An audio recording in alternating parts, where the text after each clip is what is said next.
Awesome. Good morning. I think we are live. Good morning to Central and West Coast, and good afternoon to East Coast, guys. Welcome to the Revaluate Coaching Lab. Today's February 1st. I like to say that January is the longest month of the year, so I'm really happy we're in February. And I have two legends with me today. Thank you, guys. Jeff Moore from Osiris. How's it going, Jeff? Good, man. How are you guys?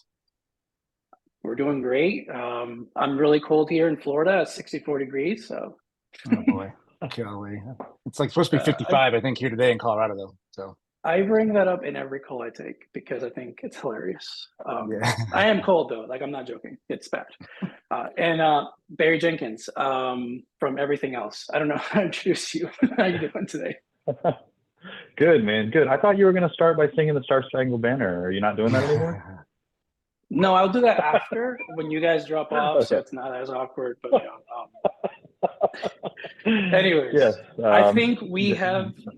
Yeah, we have a really good treat today. I think the topic we're going to talk about, the strategies, the concept that Jeff's going to bring up, I think it's going to be really awesome for our audience.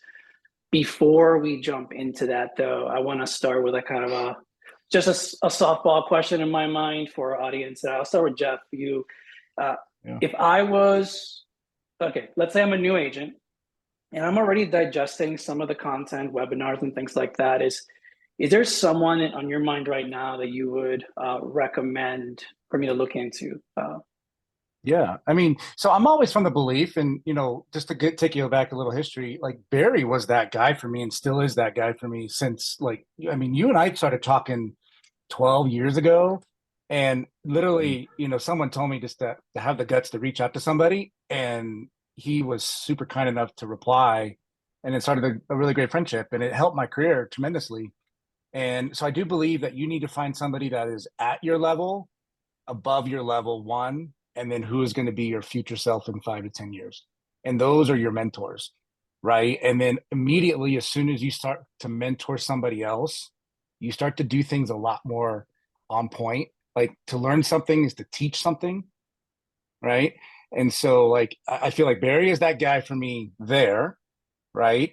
And then I would also recommend, like, the way Kyle Whissel markets and the way Kyle Nice. Whissel is a communicator. I don't know, Barry. I mean, he is on point with his Yeah. stuff. I've written down more things from him than a lot of others, right? And then I would Me too. find somebody like who resembles what you are in groups. Like the Ylopo group and the Follow Up Boss group are littered with really good, active, engaging people. You got to find those that match your style, and then just reach out. I mean, most of those people are going to be such good, kind people to reach out to. That find those three, find your team, and I feel like that's helped me out tremendously. Yeah, that's fantastic advice. It's kind of annoying because, like, I tell the story about Jeff. I remember where I was standing where I was like, Jeff, have you ever heard of Zapier? And he's like, no, man, what's that? And now he knows like way more than me about it. So it's mildly annoying. I'm really proud of him. But Tristan Amata is somebody that had a big impact on my career.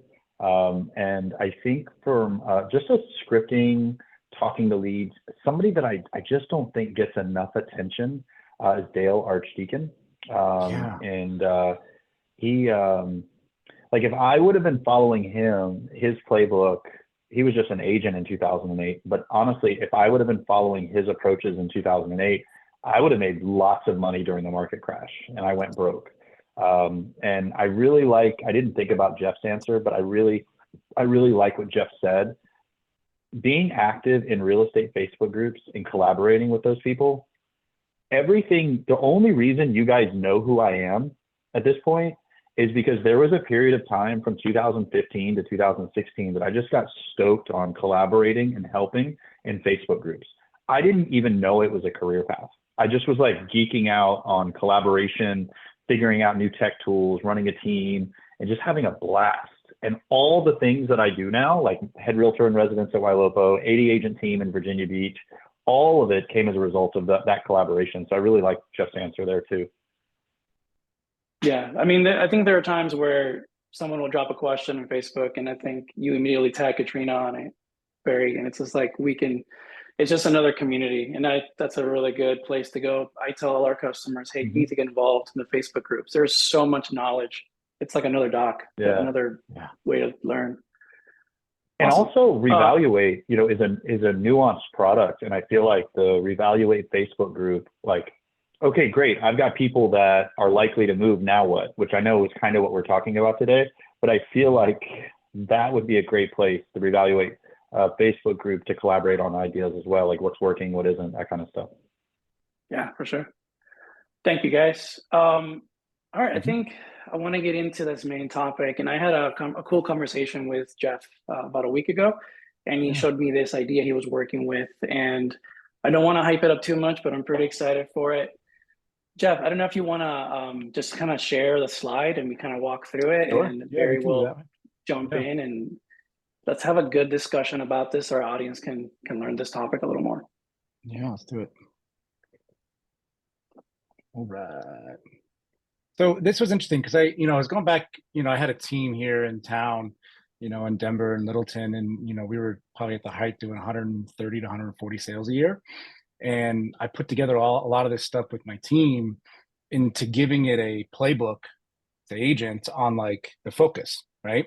And so I've updated it for this and for now newer things, but I think it still holds a ton of water. And for me, it's moving people up the pipeline, right? That's like really what we're talking about. And so it just puts into context exactly where people are at, and then what's the next level? What's the goal? What's the milestone, right?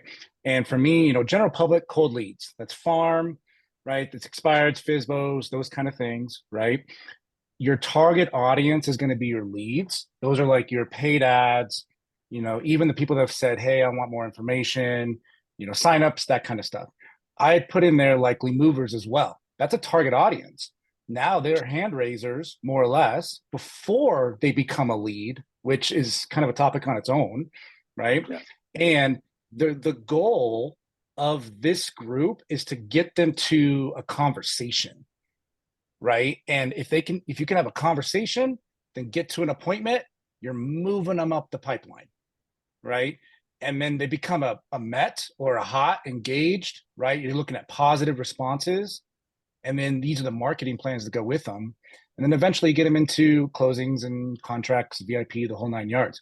But for me, it's with each level, it's a stage change, right? With each level, it's a stage change in your CRM. And for me, it was like, you need to standardize each of these marketing plans so that like the trigger to get a contact or a client on those plans is not brain damage. It needs to be simple and effective, right? And it also needs to be as automated as possible. And that to me was like, okay, so it clicks. Now I don't need to overdo it with these leads. For me, I just need to execute my plan.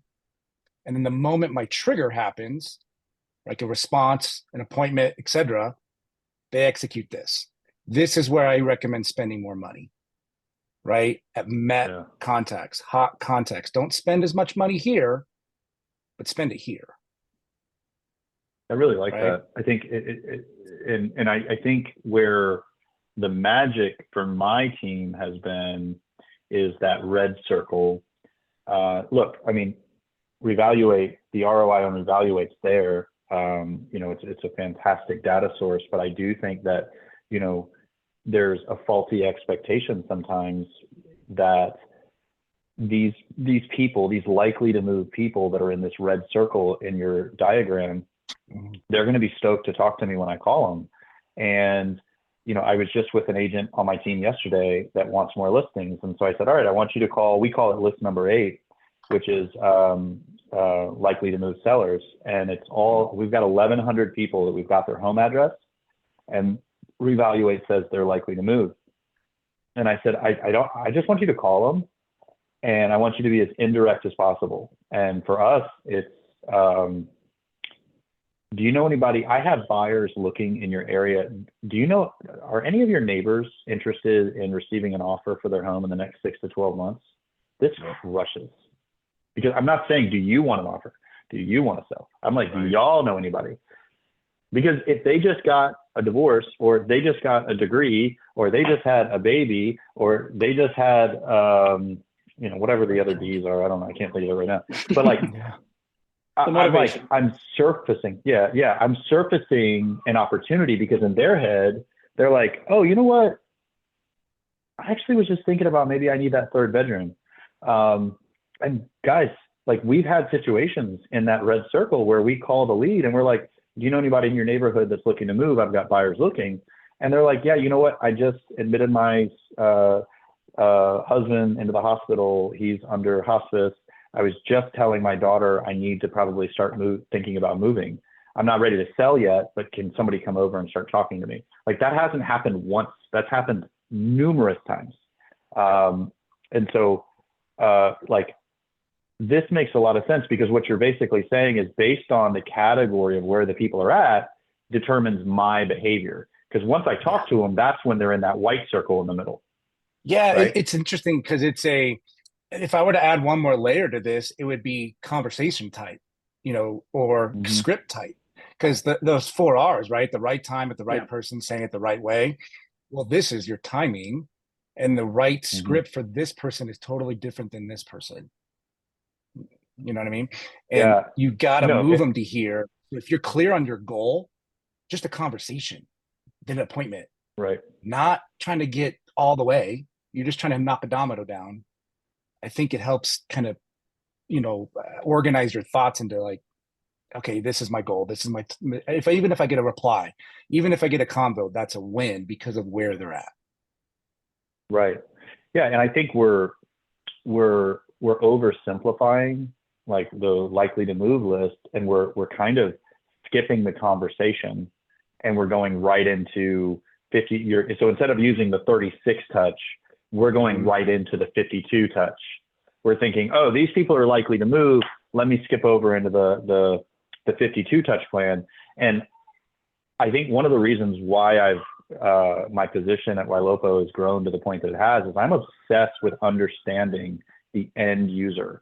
So in this situation, understanding where the consumer's head is at is why I'm able as a business to be relevant to them. And it's all in it's nuance, guys. Those of you that are listening to this, if you want to make money off of big data, you have to understand the nuance of where the consumer's head is at, not where you think they should be at because they have a high likely to move score. It's where are they at? And most of them aren't posting on their Facebook, does anybody know a realtor yet? They don't have that clarity yet. They don't have that certainty, and you can't act like it. Yeah, it's just funny because like it's really it's all buyer consumer behavior. Every market and every industry is all driven by consumer behavior. And if you can think about that before your conversation, where they're at, it's going to help drive you to have more authentic conversations and not artificial, weird, awkward conversations. Right. So Jeff, right. I have a sorry. Oh, go ahead. No, go ahead. Finish, Brad, then I'll jump in with a question. No, you, man. I want to hear from you. No, I'm just thinking about this so I'm thinking of our customers and coming in looking at this. And I wanted to ask Jeff if this whole section of goals, is this something you would walk through a customer where they would have to like answer those, or do you have a set goal that fits into this plan? Is it like a worksheet, or is it like choose your own adventure type thing? It's kind of interactive, like going back to the mentor and reaching out to somebody from the community reached out to me after our last one, and we jumped on a call. I spent 35-45 minutes with her, and we did this activity. And that's what turned the light bulb moment on here, because it was like, okay, let's do this for you, right? Everybody's different, and to Barry's point, he might be sending mailers to this group. That's totally applicable, right? It sets up for what type of agent and what type of team, what type of marketing you want to do, but we need to build that plan, right? And it needs to be standardized across your types, buyer, seller, right? And so for her, it was, okay, what's the goal? The goal is to get a conversation, an appointment with a likely mover. How do we do that? Well, we do that by calling, by potentially texting. We need sticky content, right? So we need to get them on a 36 touch plan. Let's map that out, right? And I can show you my next one that kind of lays these out, but that's what it's individual to that user based on their needs, who they are, what type of marketing they want to do, their budget constraints, all those things play a role. Awesome. Yeah. Barry, what did I interrupt? You were saying something. Well, so another indirect method we use is we're making sure that some type of disruptive marketing is occurring from a digital perspective to the likely to movers. So either that Facebook ads for houses, which is our favorite disruptive style marketing is putting pictures of pretty houses in their Facebook newsfeed. Every year, NAR does a study on buyer and seller motivation and people that bought, what do they want more of? Every year for buyers, top three on the top three list is they want more pictures of more houses. And I think sometimes as realtors, we overlook the obvious. We think we need to be super creative. Like we need the neon yellow YouTube cover video, like, oh my gosh, you need to buy a house. And we think we need to be creative and all that stuff. And look, for some people that works. I personally find trying to entertain people is like incredibly stressful. So for me, I would rather just say, all right, pretty houses, right? And so like in my list right now of people that are likely to move, oh, the other thing outside of Facebook ads for houses, we actually send them alerts for their equity that they have in their home. Mm-hmm. And I just looked in the last 24 hours, I've had 10 of my likely to move sellers on my website in the last 24 hours. And I checked, my agents are calling those people, right? Because these people that own a home are looking for houses. And so, and remarketing to these people is so cheap. So I like in his red circle, I like using Facebook ads. And then I love how you notice, and I don't know if this was intentional, Jeff, but in his circle, he's got a 36 touch plan. He didn't put necessarily money and mailers. He put that on the 52 touch plan, mailers / spend money. And I love that because, that's what he's saying is as they get more important to me, I'm going to then spend more money, which is actually the whole value proposition. I would rather spend, instead of spending $5 per lead for 1,000 people, which is $5,000, I would rather spend $5,000 on like 20 people or 50 people, right? Targeted. Yeah. Cause I don't need a lot to make an ROI. Well, it's funny because like the person that comes to your website, that likely mover, that's an event, right? They opted in, they got sticky on one of your content. Boom, that's a red flag. That's an alert. That's why you need a vehicle to send you that alert as fast as humanly possible. And you got to take action on that because that's a human being on their computer right there thinking real estate. Your best chance of getting a hold of them is during that time. And boom, they instantly will go to that next layer because of their, engagement. They didn't do anything to me to be a likely mover, but as soon as they do, boom, it's on. It's game on. That's funny. It brings me up something I was thinking about because what you're describing to me, Jeff, that's kind of what I want to say. Speed to lead is like how fast can I get to it, and that's the automation part. We hear it a lot when I'm talking to customers, and it's like how fast. Am I going to convert this? But really what we need to figure out is my system good enough to reach them and not miss the opportunity? I think is what you're kind of saying. Speed to alert, speed to lead, speed to alert, right? But I think we don't think of them as people when they see them on their screen, they're leads and it's all the same. If we could think of them as human beings in the process and they're online at 11 o'clock on a Wednesday, like my best chance of getting a hold of them is right now.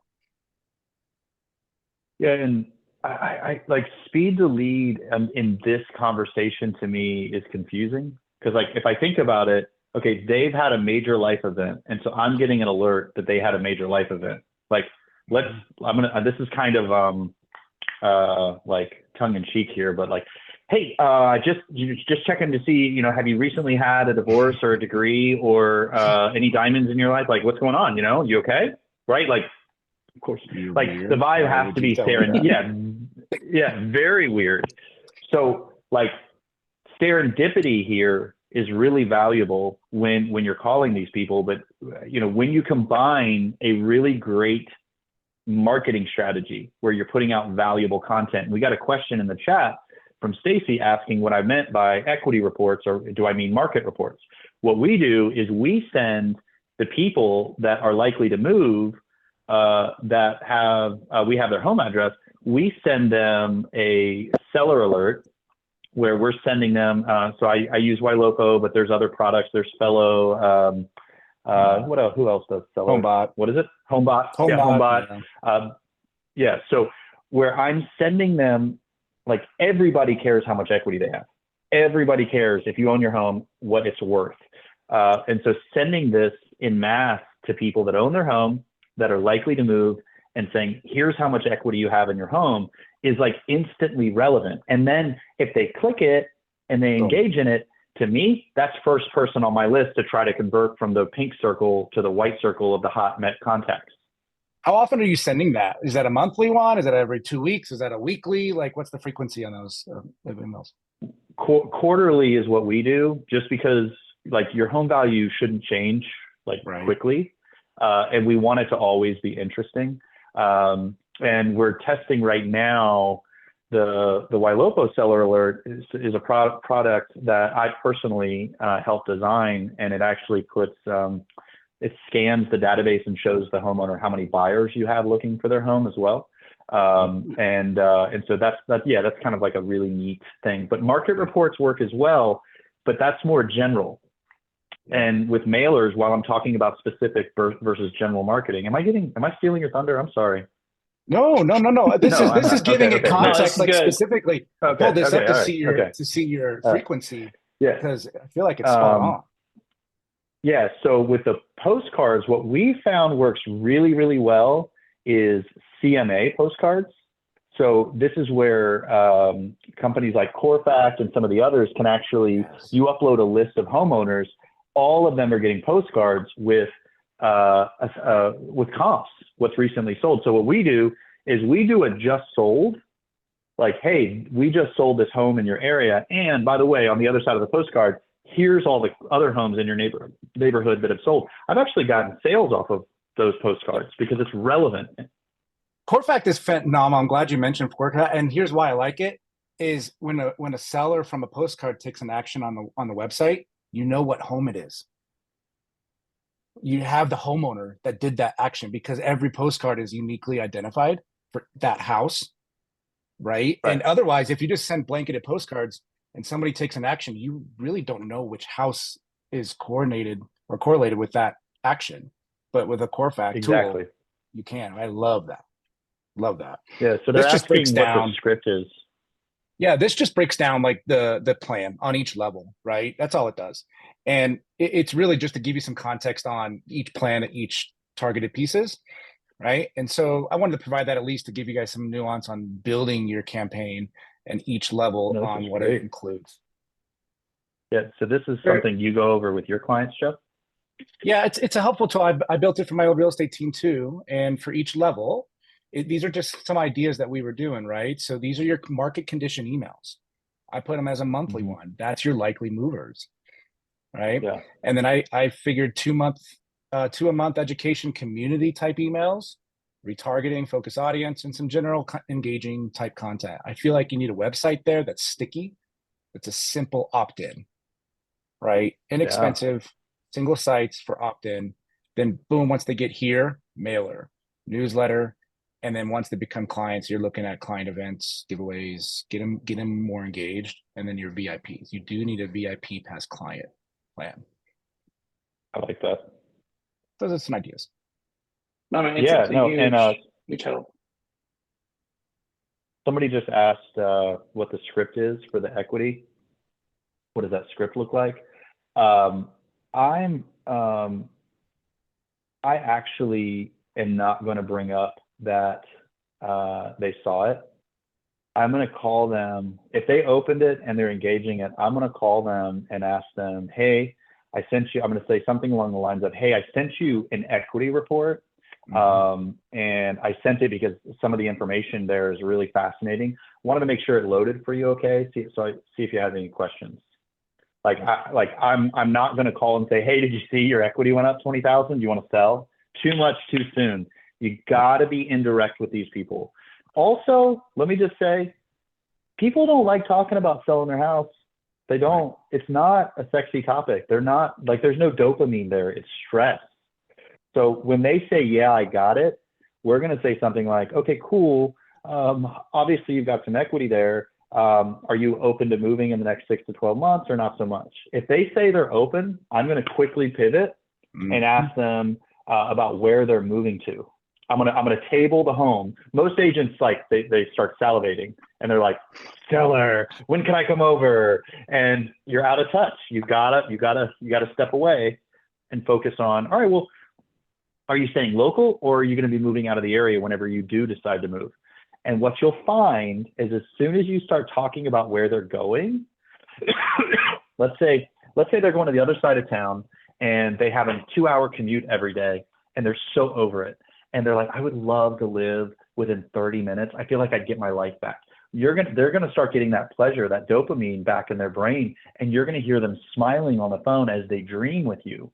And now suddenly, again, you're in touch with the process. So it's a big deal.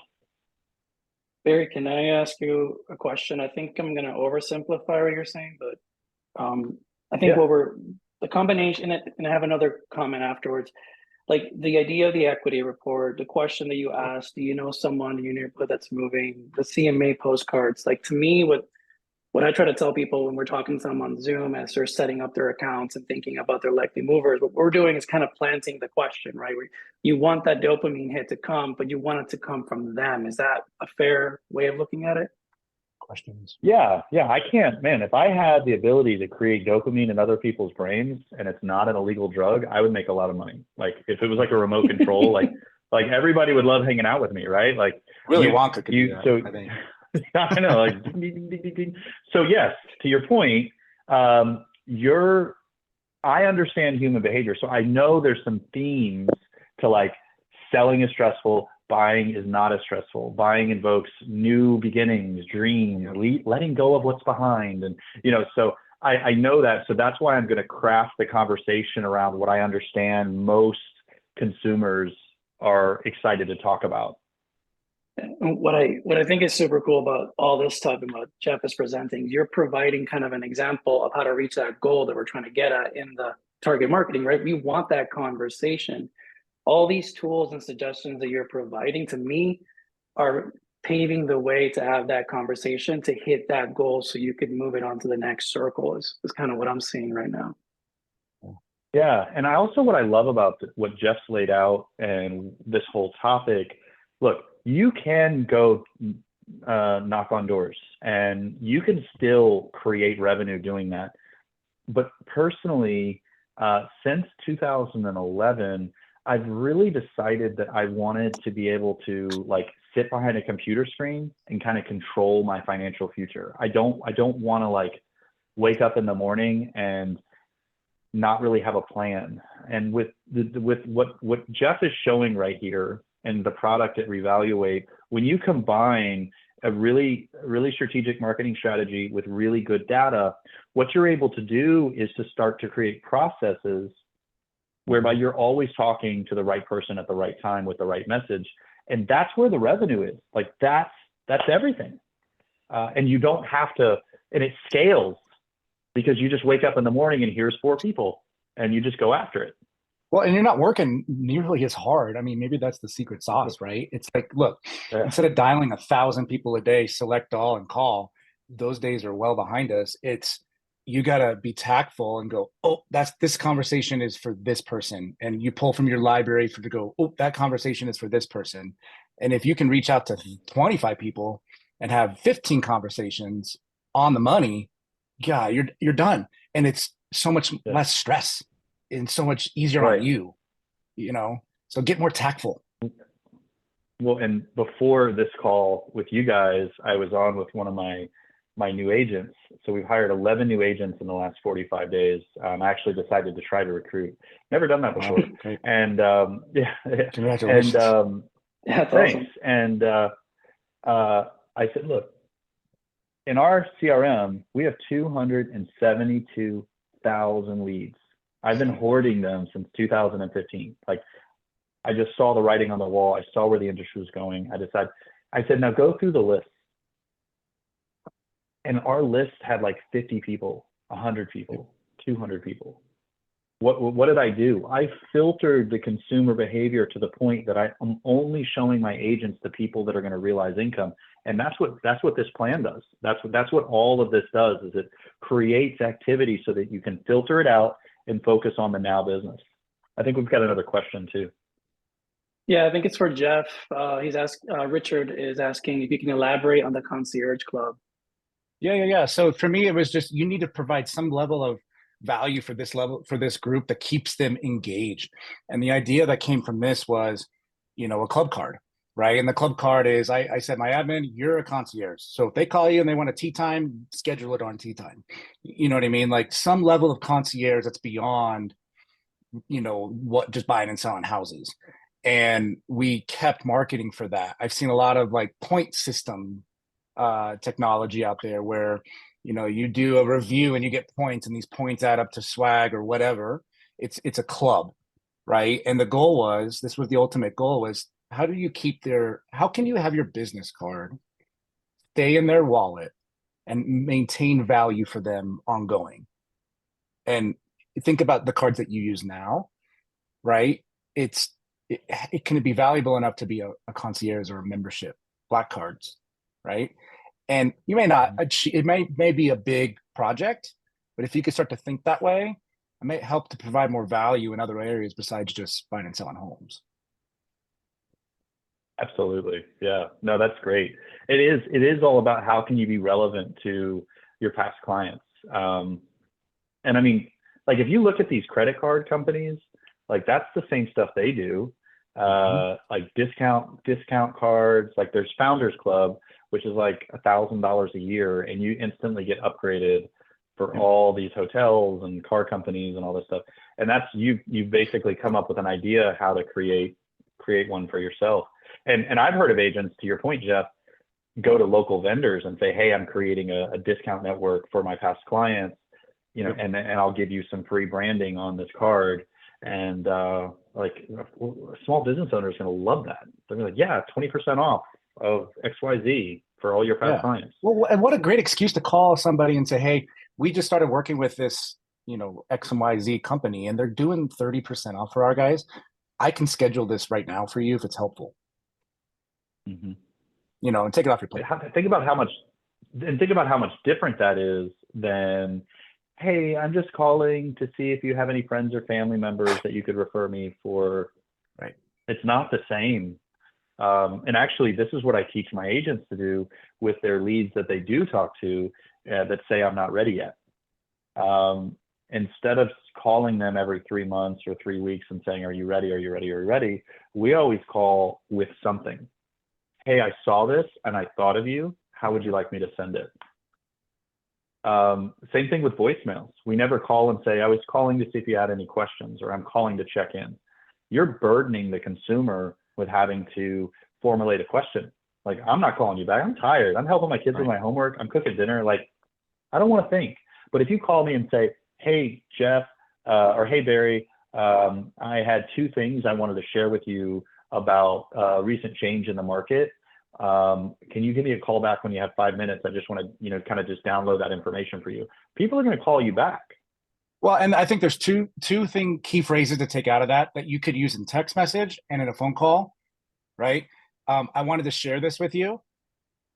And would it be helpful if? Yeah, I love that. Looks like we've got another question. Yeah, Stacy is saying, go ahead, Barry. Oh, no, go ahead. No, you started. All right. I love the strategic marketing plus good data challenge. Is what does it look like? I'm in the middle of creating the process and trying to make sure it's scalable. Sounds like there's a few pieces of the puzzle to create the process on. Can either of you speak to that? So I think you got to start with identifying your avatar, right? The target, the goal, and then the plan to get there, the plan to get your goal, right? So it's it's a flow chart, right? And from there, like, don't solve this puzzle yet. It'll come,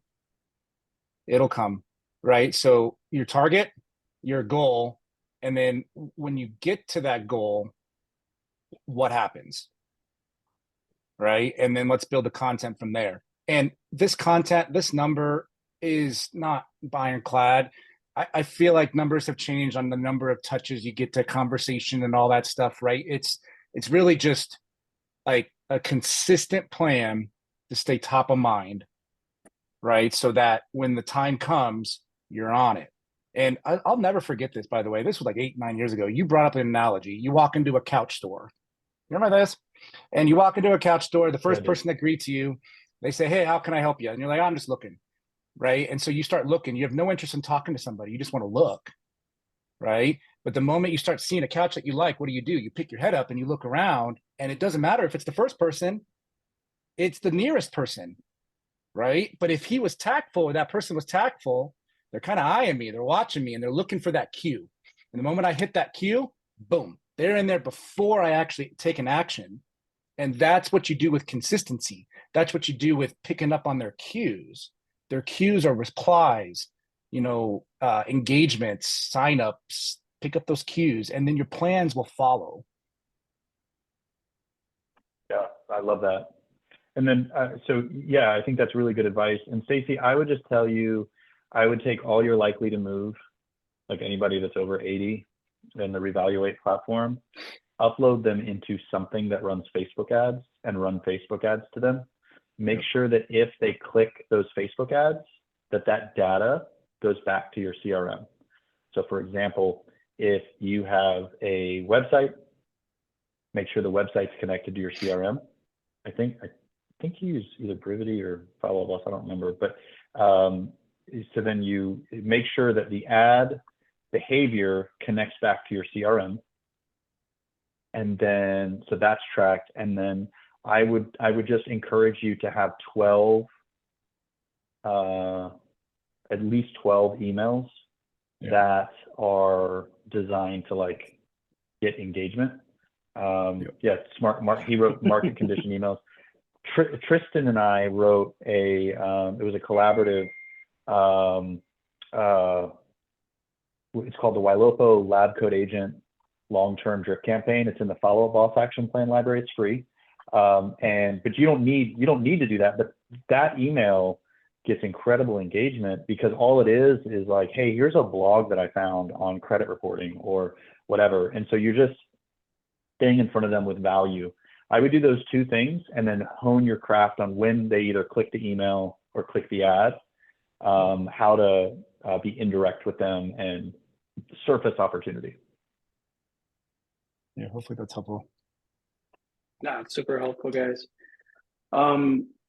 Jeff, I kind of had a simple question I wanted to ask you back on the targeting. Yeah. Mark, if I was like a new agent, but let's say my database is not new. Well, let me start over. Let's say I have a database of at least 2 or 3 years and I haven't touched them, right? I just haven't worked it.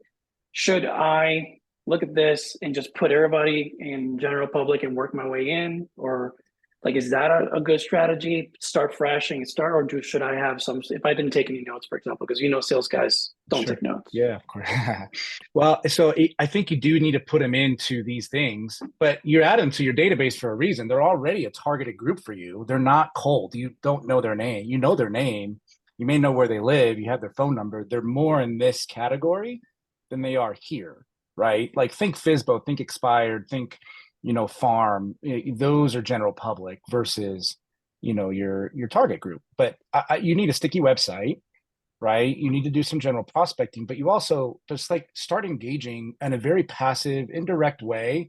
And you're going to jab for a while, right? Jab. And then the right hook's going to come and it's going to be from something they do. The right hook is from their action, right? And that's what I think we miss is we tried to say, oh, got to get on top of these people so fast, but yet it's not necessary. Wait till they take an action and then it's fast. Right. So I would put them more into this group, but make sure you get them on, email alerts to market, condition emails, those kind of things. And then you can get them into, from there moving forward. But that's probably where I'd start. Nice. Awesome. Barry, any takeaways? I think we're almost at the mark. Any last thoughts you want to share?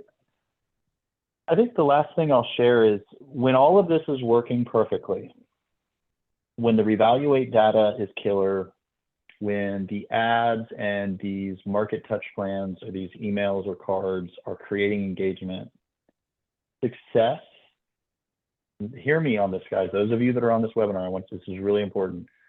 Success is you getting them on the phone and them telling you why they're not ready yet. Yeah. The temptation in that moment is to be disappointed. Man, why can't I get anybody that's ready to move? That's just not realistic, okay? And so you've got to set your expectations that where the money is at is talking to someone that in their prefrontal cortex, where they're like, their cognitive focus right now is, you're a salesperson, I'm not ready for you. And so don't be disappointed by that. I want you to celebrate the fact that they're not ready. I'm so glad you're not ready, right? And in that moment, the way that if they're even considering, we like to use 6 to 12 months. For some reason, it like de-escalates the pressure. Are you thinking about moving in like maybe 6 to 12 months? A surprising number of people say things like maybe. And they're thinking that you have this expectation that you want to stick a sign in the yard next week. See, they think you're DoorDash. They think that you're relevant when it's time to put in an order and have a sign put in the yard. They don't understand that your true value is in giving direction and planning. So just to back up, success, if all of this is working, is you getting someone on the phone that says, yeah, but I'm not serious, I'm not ready, call me in a year. You celebrating the fact that they're not ready, and then saying something along the lines of, this is how we're getting into homes early. So like currently, this is what's working. We say, okay, perfect. I'm so glad you're not ready. I prefer to actually talk to homeowners before they're ready. What we do is we do a 15-minute walkthrough of your home. You probably think you've got to fix 10 to 15 things with your property. You probably think there's a crack in the drywall. You got to repaint the room. You got to redo your driveway. My job is to walk through your home and shrink that list of repairs. There's low inventory, high buyer demand, and I want to make sure you're going to get an ROI off of the stuff that you're going to fix. And the only way I can do that is meeting with you before you're ready to sell. Guys, this crushes because you're relevant. They're like, yeah, you know what? I don't want to fix all that stuff. Yeah, come on over. And once you get in the home, that's a whole nother set of training, like how to kind of move them along the funnel. But this works so well. One thing I'll add to that, it's incredibly well said, right? Like, remember, a likely mover, the value of that is you're getting to them before they're a lead in somebody's system. Exactly. Right. That's exactly right. So that's the value. Like, so you got to realize that. Right. But like, so you say that, you're saying that, but like, I think that some of us get these likely to move alerts and we're thinking that they're like, oh, I'm so glad you called. Can you come over this weekend? And you've got to understand. Yeah, you're getting them before they're at that point. So you've got to capitalize on it. Awesome. Thank you for that, Barry. That's true, man. And I wish we could have written that down, but we have the recording, so I'm going to steal some of that stuff. Jeff, do you have any last minute takeaways? I know you're probably going to share these slides with everybody, and we'll send it out. But any takeaway from rambling about this? Because this is really awesome stuff. I appreciate it. Yeah, hopefully it's easy to look at this and go, oh my God, this is going to be this giant thing we got to go do now, right? Like, you just start with one pillar and knock it out, go to the next one, and then connect them. Like, you don't need to solve it all at once. Just be, very thoughtful. And help me to write it down, because if I try to do this from my brain to the computer, it is a little bit of like, it's messy. Yeah. So I think writing it down and kind of flowing it out, and then what's your rules of engagement, and then connect the dots. it'll help you realize that. And ultimately, we look back at it, we go, it's actually pretty simple when you look at it. It will be, it'll connect and it'll click. And then you can go find the tech, and then you can go find the vehicles to execute your plan versus going and find the sexiest thing that looks cooler than everything else. I need to find the tech that fits my plan of attack. Love that. Nice. Can we got also a just give a round of applause to the number of apps that Jeff has open? I have Geek Envy. Like, it's like You need this. You need to see or make sure your memory. Look at my memory usage. Holy smokes. Yeah. wow. I mean, Impressive. it's not as impressive when someone has like, 30 or 40 tabs open, because they're never going to go back to those. They're just going to sit there and you're afraid to close them. It'll be an open email or something. Before we close, someone just had a quick question. If I can bug you guys one more time. Does this change if you implement an ISA to it? In my mind, I don't think so. But Jeff, if you want to speak about, would an ISA fit somewhere different? To me, an ISA is the one that's picking it up. I mean, they're the ones that are executing. They're the ones that are client facing in the early stages. So they need to be good about what are the cues, and then how do I execute the next one, right? Like they've got to be, thoughtful and, oh, this conversation means they are this, so I need to change this, and it'll take care of itself. So they're picking up the pieces and the replies here, and the agent usually picks them up from appointment on, right? There's no difference in my mind. It's just the who. Yeah, I agree with you, Jeff, and it really matters what they're calling about. If it's a solo agent and they're calling, hey, I have buyers, I didn't know if you were open to selling in the next 6 to 12 months. I think that copy would work for an agent. It would be a little bit more difficult, not impossible, but difficult for an ISA. So it really comes down to what is the offer? What is the conversation starting point that the ISA is having? And a win in my book is the ISA finding someone that says they're not ready yet, but they're open to getting market information, or they're open to having a walkthrough for repairs. And that's where the agent comes in and closes it. So you just have to be a little bit more delicate, because it's already an indirect conversation. And so it's making, ISAs tend to not be great at being subtle. And so it's making sure the ISA can be subtle to approach the conversation delicately. Yeah, that's a good point. Awesome. Well, Jeff and Barry, thank you for jumping on today. I think we're going to call it here. And like I said, we'll be sharing an email with all these links. And if you guys have any other questions, you can always email us. But yeah, thank you guys. Have a great Thursday. Enjoy your February. Yep. Appreciate it, guys. This was fun. Thanks. You too. All right. Bye. All right.